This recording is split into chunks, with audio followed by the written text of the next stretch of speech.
오늘 11조에 대한 세 번째 강의 시간입니다. 11조의 용도에 관한 부분인데요. 사회적 약자를 돌봄이라는 주제를 함께 살펴보겠습니다.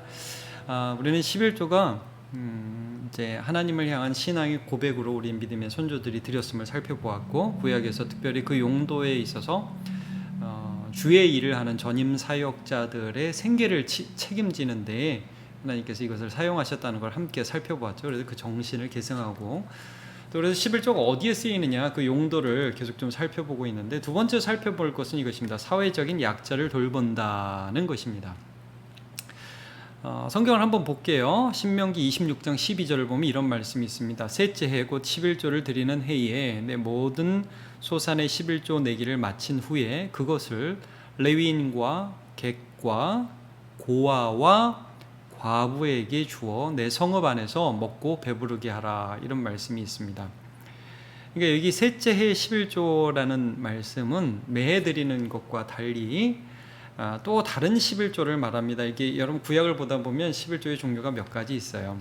이제 이 특별한 11조에 관해서는 특별히 레위인들이라든지, 이제 이미 언급은 했지만 그 레위인들이라든지 특별히 사회 소외 계층 고아와 과부들을 위해서 그것을 사용하라고 기록되어 있습니다. 이런 정신들 구약이 여러 가지로 나오죠. 그래서 이제 소출을 거둘 때에도 야, 그 밭 모서리에 있는 건 다 거두지 말고 그건 저 어려운 사람들 먹게 놔둬라, 이런 말씀이 나오죠.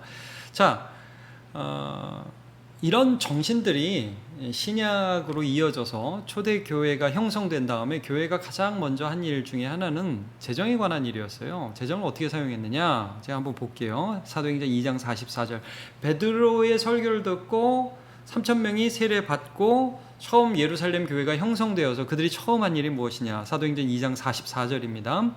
믿는 사람이 다 함께 있어 모든 물건을 서로 통용하고 또 재산과 소유를 팔아 각 사람의 필요를 따라 나눠주며 하면서 사람들에게 그것을 나누어지기 시작했어요. 그러니까 굉장히 중요한 것이 구제사업이었던 거예요, 초대교회. 나중에 이게 너무 커져가지고 베드로와 사도들이 구제 행정 처리하다가 안 돼서 세운 게 집사잖아요. 그러니까 일이 굉장히 어렵지만 또 중요한 일로 이제 부각이 된 거죠. 교회가 이 일들을 한 거예요. 그러니까 구약의 11조의 정신이 신약의 구제 사업으로 이어진 거죠. 얼핏 보면 여러분 그러면 그냥 구제연금을 많이 하면 되겠네. 예, 물론 구제연금도 필요하겠죠. 그러나 그냥 그 조그마한 그 정도가 아니었다는 거예요. 여기 어느 정도로 했어요? 자기 것을 다 팔았다고 그랬죠. 그러니까 요즘 말로 하면 10에 10조? 뭐 10에 9조? 이런 거죠. 그러니까 여러분 11조를 왜 내야 하나요? 라고 질문하기보다 이분들이라면 아마 이렇게 질문했을 거예요. 아니 우리 10에 2조, 10에 3조 해서 가난하고 힘든 사람들을 도와야 하는 거 아닌가요? 이렇게 이제 질문을 했겠죠. 이 사람들이라면. 이게 이제 정신이라는 거예요. 그러니까 이제 요즘에 저는 이런 논의가 나오고 11조를 왜 드려야 하느냐, 이런 논의가 나오는 것을 사실 좀 부끄럽게 생각을 해요. 왜냐하면 그는 11조의 용도에 대해서 우리가 잘 썼느냐를 잘 살펴봐야 되거든요. 정말 그게 잘 사용됐다면 사실은 더 우리가 많은 헌금들을 내고 교회의 이름으로 누군가를 도와야 된다라는 데 많은 성도들이 아마 동의했을 것입니다. 근데 이제 안 좋은 예들이 너무 많았던 거죠. 이제 어떤 데는 뭐 어떤 목사님이 헌금을 전용해서 뭐 가져갔다, 이런 뉴스가 나오고, 교회가 대사회적인 어떤 하나님이 주신 사명을 감당하지 못하고 그냥 이 재정이 교회 안에서만 돌아가는 거예요. 교회 안에서만. 그걸 그냥 흘려보내야 되는데 그 일들을 못하는 거죠. 그러니까 여러분, 하나님께서 지금도 교회를 세우셨는데 이 교회를 통해서 무엇을 하기를 원하시는가, 이 질문을 해야 돼요. 그러니까 하나님의 영광을 위해서 교회를 세우셨잖아요. 그래서 세상으로 하나님의 빛을 보고 교회를 통해서 하나님 살아계신 걸 나타내라고 하잖아요. 마태복음 5장에 빛과 소금에 대해서 말씀을 하시면서, 소금과 빛에 대해 말씀하시면서, 여러분 기억하시죠? 너희 빛을 사람 앞에 비추게 하여 그들로 그 착한 행실을 보고 하늘에 계신 너희 아버지께 영광을 돌리게 하라. 그럼 여러분 그 착한 행실이 뭐겠어요? 그러니까 어떤 면에서 예수님은 우리가 오른손 한 일 왼손이 모르게 하라고 하고 기도도 골방에 와서 하라고 숨어서 하라고 하지만 여러분 이거예요. 교회적인, 그러니까 예수의 이름으로 모인 사람들이 세상에 착한 일을 해야 되는 거예요. 뭔가 충격을 줄 수 있는 그런 일들을 해야 되는 것이죠. 그렇게 할 때 사람들이 하나님의 영광을 봐요. 그러면 그 일 뭘로 할 건데요? 그냥 구제헌금 뭐 이렇게 조금 내서, 물론 그것도 좋아요. 그게 나쁘다는 게 아니라 그것보다 훨씬 커야 된다는 거예요. 그러니까 우리가 이 재정에 있어서 세상에 정말 하나님이 이렇게 좋은 분이다라는 것을 드러내야 한다는 것이 11조의 정신에 드러나 있다는 것이죠. 여러분 광염교회라고 있습니다. 뭐 옛날에 감자탕 교회 이야기 해가지고 이제 감자탕 있는 그 건물 뭐 2층에 있었다. 그래서 이제 감자탕 교회라는 별명이 붙었다 그러는데 이제 그 교회가 참 재정을 잘 썼어요. 그러니까 예예요. 우리 교회가 그렇게 해야 된다는 게 아니라 그런 교회가 있는데 한번 좀 잘 생각해보고 본받을 수 있는 부분들 우리가 좀 배울 수 있는 부분 배우자 이런 건데 제가 이제 그 교회의 홈페이지에 있는 예산 집행 기본 원칙을 좀 봤어요. 여러분에게 좀 안내해 드릴게요. 1번 모든 재정의 입출금은 투명하게 공개한다. 얼마가 들어왔고 얼마가 나왔는지 항상 공개한다. 이제 우리도 항상 재직회를 통해서 하고 있죠. 자, 두 번째 예산의 30% 이상을 구제선교 장학금으로 집행한다. 저는 이건 아주 좋아요. 여러분 예산의 30%, 30%밖에 안 돼. 50% 하면 더 좋죠. 그렇게 됐으면 좋겠어요. 그러면 여러분 아마 이 교회 제가 알기로는 몇천 명이 넘는 걸로 알고 있는데 성도 수가 그러면 10억 이상이에요. 10억 이상. 그리고 제가 알기로 이 교회는 잔액을 안 남기는 걸로 알고 있거든요. 요즘 어떤지는 모르겠지만 나오면 무조건 써요. 구제비로. 자, 또 3번 절기 헌금 전액은 구제비로 집행한다. 뭐 감사절이라든지 성탄절이라든지 이제 구제금으로 집행하고 4. 헌금은 공급하신 하나님께 영광되게 헌금한 성도들에게는 보람되게 받는 이에게는 기쁨이 되게 집행한다. 뭐 아주 좋은 말씀인 것 같아요. 그러니까 자 여러분 우리가 똑같이 하자는 게 아니라 이 정신들을 좀 잘 보자는 거죠. 그러니까 어떤 방식으로 헌금을 사용할 거에 대한 고민이 있어야 되는 거예요. 사실은 이런 것들이 좀 약했기 때문에 지금 11조에 대한 비난을 세상 사람들이 하는 게 아닌가 그런 생각을 해보게 돼요. 우리 많은 고민들을 해야 됩니다. 여러분 우리 신앙을 가진 분들 목사와 당회와 재직들과 우리 모두가 잘 이 부분을 좀 고민을 해야 됩니다. 제가 이 교회 10대 비전 중에서 조금 인상 깊은 부분 몇 가지만 소개해 드릴게요. 구제비를 가장 많이 지출하는 교회가 비전이에요. 구제비를 가장 많이 지출하는 교회가 되고 싶다. 그리고 100명 이상의 고아와 과부의 생활비를 지원하는 교회가 되고 싶다. 참 좋죠. 100명 이상의 목회자를 양성하는 교회가 되고 싶다. 여러 가지 비전이 있는데 그 중에 제가 몇 가지만 소개해 드린 겁니다. 그러니까 제가 이 교회 보면서 느낀 게 돈에 상당히 관심이 많구나. 그러니까 여러분 우리가 예수 믿으면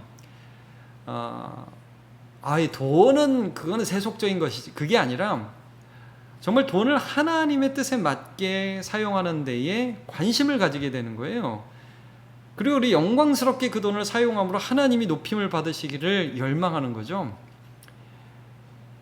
여러분 하나님이 오늘도 지금 일하시기를 원해요. 근데 이제 우리가 개인적으로도 하지만 어떻게 하나님이 영광을 받으시고 하나님이 이 세상 지금도 너무너무 힘든 사람한테 어떻게 일하시기를 원하실까 그걸 생각하면서 그럼 교회가 그 일을 무엇을 통해서 할까? 실제적인 대안이 뭐겠어요? 여러분 저는 아무리 생각해도 이거는 구약의 그 11조의 정신을 잘 계승해서 이게 뭐 율법적으로 안 드리면 지옥 간다 그런 게 아니라 하나님 저는 하나님이 나의 하나님임을 고백합니다 라고 예물을 드리고 그것을 통해서 사회적인 약자를 돌보는 일에 우리가 교회의 이름으로 헌신해야 된다. 이게 너무 중요하다. 이걸 많이 깨닫게 돼요. 교회가 하는 거예요. 교회가. 제가 이제 최근에 이지웅 대표라고 업드림 코리아라는 뭐 회사 대표인데 이 사람이 이제 어떤 사람이냐면 젊어요. 제가 보기엔 20대 같은데 이 남자가 생리대 만드는 남자예요. 그러니까 이제 사회 저소득층 여자 아이들이 생리대 살 돈이 없어서 고생을 한다는 말을 듣고 그래 그럼 내가 만들지. 그래가지고 이 사람이 만들어가지고 어떻게 지금 하고 있냐면 하나를 만들면 하나를 기부를 해요. 제가 작년 기사를 보니까 60만 개를 기부했더라고요. 한 2억 원어치를. 막 나와. 예수 믿는 사람이에요. 제가 새롭게 하소서에서 봤거든요. 그러니까 여러분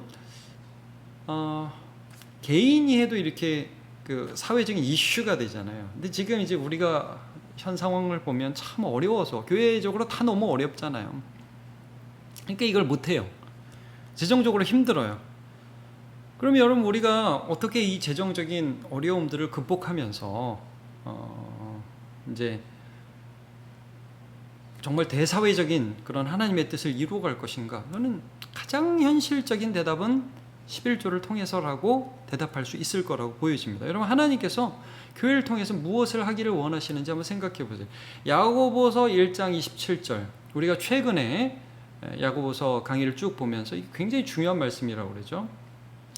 하나님 아버지 앞에서 정결하고 더러움이 없는 경건은 뭐가 나오겠어요? 기도 많이 하는 거다, 예배 잘 드리는 거다. 예, 물론 그건 기본이죠. 근데 이렇게 말씀합니다. 곧 고아와 과부를 돌보고 그리고 자기를 지켜서 세속에 물들지 아니하는 이것이니라.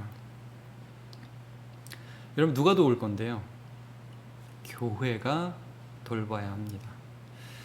저는 우리가 거듭 말씀드립니다. 구제연금을 집행하는 것도 너무 좋지만 우리 재정의 전체 규모의 한 20%, 30% 이상이 구제비로 나갈 수 있는 비전을 우리가 가져야 된다. 그리고 그러려면 하나님께서 우리에게 주신 그 모든 것들에 대해 우리가 인정하면서 그 11조를 드린 것으로 기쁘고 넘치게 사용해야 된다. 그러니까 이제 우리가 이 고민을 많이 해야 돼요. 저는 계속 말씀드립니다. 지금 이런 비난, 11조를 자꾸 드리라고 그런다, 이런 비난을 받는 것이 사실은 이제 잘 사용하지 못했던 그런 부분에 대한 어떤 반사 효과 이런 게 아닌가 좀 생각이 들어요. 그래서 여러분 우리가 다 교회잖아요. 이제 고민해야 돼요. 우리는 어떻게 하면 우리의 재정의 좀 더 많은 퍼센트를 실제 대사회적으로 사용해서 특별히 사회적인 약자들을 돌보는 것으로 사용해서 어떻게 해서든지 주님께서 영광 받으실 수 있도록 살아가는 교회가 되어야 해요. 구제, 장학 그런 생각 많이 들거든요. 저희 우리 교회 옆에 얼마나 많은 학교들이 있어요. 이런 아까 학교에 정말 어려운 학생들이 있잖아요. 우리 교회에서 정말 책임지고 한 아이 한 아이를 졸업할 때까지 지원할 수 있다면 얼마나 큰 도움이 되겠습니까? 하고 싶은 일들이 너무 많아요. 선교사님들이 그때 어려울 때가 있잖아요. 뭐 차가 한 대가 없어가지고 그게 꼭 필요하다고 기도 제목 올라올 때 있거든요. 그냥 확 사주고 싶은데 쉽지 않죠. 우리 상황 가운데. 이제 그런 일들을 우리가 해야 되겠죠. 여러분 11조가 폐지되었다라고 주장하는 분들의 말씀 어떻게 보면 일리는 있는데 원론적으로 보면 어떻게 보면 맞는 말일 수도 있겠죠. 그러나 정말 교회를 통해서 하나님의 역사를 이루어가고자 하는 그 하나님의 뜻이 오늘도 있다는 것을 분명히 인정한다면 여러분 무엇이 대안이 되겠습니까? 그러면 하나님을 인정하는 마음으로 예물을 드리고 10분의 1을 드리고 그것으로 세상 가운데 하나님의 영광을 드러내는데 이걸 잘 사용해야 되겠죠. 우리가 이제 지난주와 이번 주에 이 두 가지 주제를 살펴보았습니다. 어디에 사용해야 될 것이냐, 구약적 의미가 무엇이었느냐, 전임 사역자, 교회가 중요하다는 얘기예요. 한 사람 한 사람의 말씀으로 살아가야 되는 그것을 위한 베이스가 되는 사람, 그 사람에 사용되어야 한다. 두 번째, 사회적인 약자들을 돌보아서 하나님의 뜻, 하나님의 기쁨이 퍼져나갈 수 있도록 해야 된다. 여러분 이것들을 잘 기억하시고 11조의 용도들을 잘 마음에 새기시기를 바랍니다. 감사합니다.